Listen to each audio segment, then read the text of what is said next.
ಕನ್ನಡದಲ್ಲೇ ಮಾತಾಡಬೇಕು. ಹೌದಾ? ಓಕೆ. ಕ್ವಶನ್ ಸೇಮೇ, ಆದರೆ ಪ್ರತಿ ಸಲ ಕೇಳಿದಾಗಲೂ ಆನ್ಸರ್ ಬೇರೆ ಇರುತ್ತೆ. ಏನು ಕ್ವೆಶನ್ ಸೇಮ್, ಆನ್ಸರ್ ಬೇರೆ ಬೇರೆ ಆಗಿರುತ್ತೆ ಯಾವಾಗ ಕೇಳಿದ್ರು. ಏನು ಮಾಡ್ತಿದ್ಯಾ?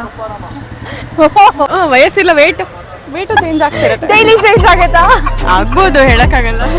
ಡಿಪೆಂಡ್ಸ್. ಉಪವಾಸ ಮಾಡಿದ ದಿನ ಒಂದು ವೇಟ್ ಇರುತ್ತೆ, ಊಟ ಮಾಡಿದ ದಿನ ಒಂದು. ಹೌದಾ? I didn't know that. ಚೆನ್ನಾಗಿದ್ಯಾ? ಎಲ್ಲರೂ ಫೈನ್ ಅಂತಾನೆ ಅಂತಾರೆ. ಟೈಮ್. ವಾವ್, ಓ ಟೈಮ್ ಎಷ್ಟು ಕೇಳ್ತಾ ಇದ್ದಾರೆ. ನಿಮ್ಮ ಹೆಸರೇನು? ಕ್ವಶನ್ ಎಲ್ಲ ಸೇಮ್ ಅಲ್ವಾ, ಆನ್ಸರ್ ಮಾತ್ರ ಬೇರೆ ಇರುತ್ತೆ. ಸೇಮ್ ಕ್ವಶನ್ ನಿಮ್ಗೆ ಬಂದು ಒಂದು 50 ಸತಿ ಕೇಳಿದ್ರು ಆನ್ಸರ್ ಚೇಂಜ್ ಇರುತ್ತೆ. ಒಂದೇ ಟೈಮ್ ಏನು? ವಾವ್